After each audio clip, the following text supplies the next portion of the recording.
Today, we're going to talk about forgiveness, how to ask for it, how to give it, and how to forgive ourselves. Forgiveness builds resilience, cultivates confidence and creativity, and reduces stress and anxiety to help you enjoy more positive relationships. When you forgive, you're essentially giving up all hope for having a better past. Learn about letting go. Step into the future without carrying burdens and resentments of the past. This is a conscious decision to let go of resentment and thoughts of revenge against people who've harmed us, regardless of whether or not they deserve it. Forgiveness requires courage, patience, compassion, and mindfulness. Research shows the benefits to be better physical and mental health and more positive relationships. A key to forgiveness is understanding ourselves and others.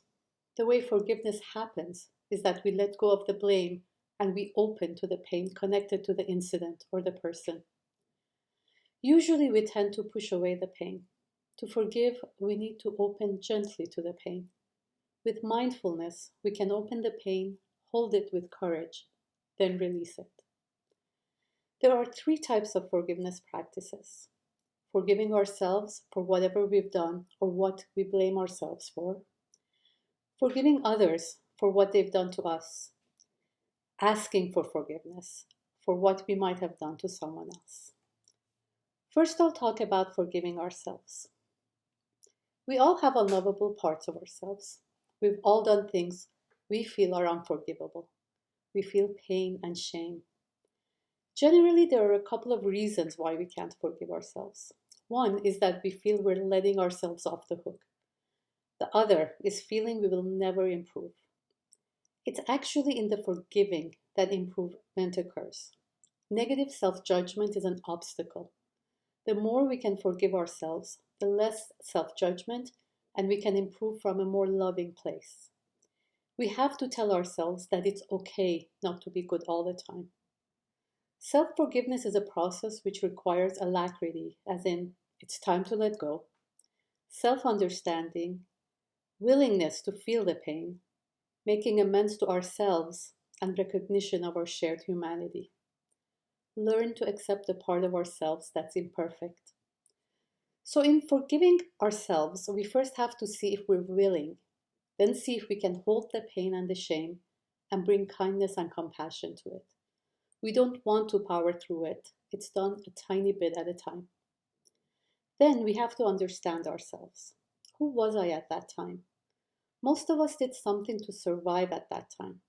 We have to remember who we were, what our situation was, and what conditions we were under. When we understand it, a sense of forgiveness can happen. Sometimes we're locked in a pattern and we don't know how to do things any other way. Again, understanding the pattern will help unlock it and change it. When you're feeling in pain, bring kindness to yourself, bring compassion. This can help us deal with the feelings and forgive ourselves. If you find you can't forgive yourself yet, or have thoughts of blame or negativity about yourself, remember that you're a different person now. If you're feeling fearful or sad, give yourself a hug, kindness and soothing. If you can't bring kindness to yourself, imagine someone who loves you sending you love. Appreciate yourself for trying, even if you can't forgive yourself. Everyone has done something unforgivable. Everyone has hurt others without exception. We are not the only ones. Offer compassion to the younger person in you when you're forgiving yourself. If you could have done it differently, you would have done it differently. That's who you were then. We need to forgive ourselves before we can forgive others. However, we have to practice forgiveness without being attached to the result. Forgiveness doesn't have to be reciprocal. If we can absolve ourselves, we can live with joy, ease, and freedom. We're not carrying resentments, especially to ourselves.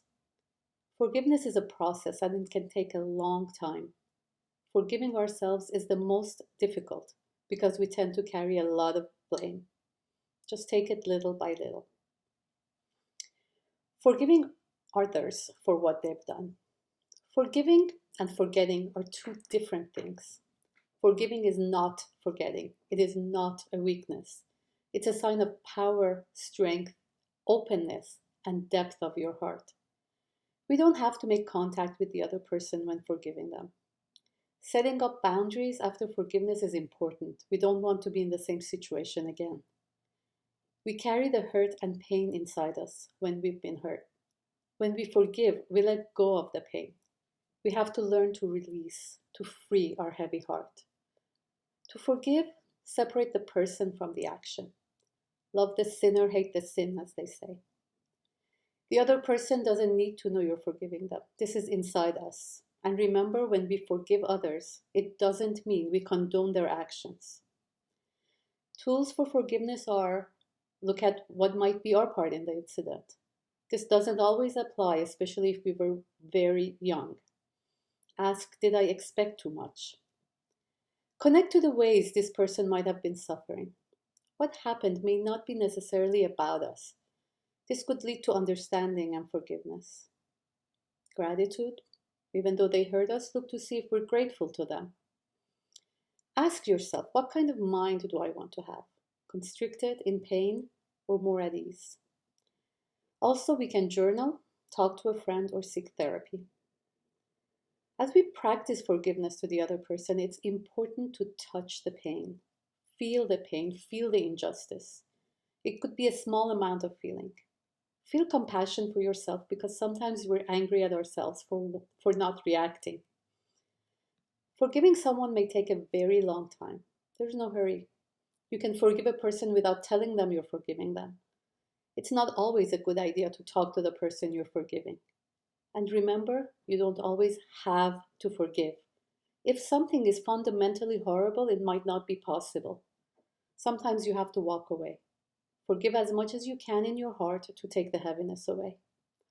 Sometimes unwillingness to forgive is a kind of protection. It's hard to deal with the pain, and that's okay. When we feel it's time and we're ready, we can move in that direction at our own pace. Asking for forgiveness for things we've done is about letting go of judging ourselves for having hurt someone. So it's also about forgiving ourselves. Asking for forgiveness releases the shame and the blame we have for ourselves when we hurt other people. We have to approach this practice with authenticity, understanding, feeling the shame, making amends as needed, and further attempts to act differently. And I'll talk briefly about these. Authenticity. True forgiveness requires internal authenticity. It needs to come from the heart, from inside ourselves. Trust and reconciliation require authenticity. Understanding. We need to see things as not beating ourselves up, but understanding why we acted this way. There's always a reason, but we might be disconnected. We have to investigate ourselves to see why we acted the way we did. What was the cause? Feeling the shame. Generally, we don't want to feel the shame because we feel bad about it. So we have to bring kindness to ourselves in the midst of the pain and the shame. Hold ourselves with compassion. Amends could be an action, a letter, or words. You shouldn't always ask a person for forgiveness. You have to see how it will affect the other person. It might not be the right thing to do. If you feel your apology will fall on deaf ears, do it anyway to set your mind at ease, or if it's the ethical thing to do. Apologize without being attached to the outcome. You can also make a living amends, which is deciding to live differently. Sometimes this is the best way to go. To ask forgiveness from someone who's passed away, ask in your own head. Imagine them and their response or write them a letter. Having compassion for ourselves can become second nature over time. It takes work and practice. I hope this helped. Until next time.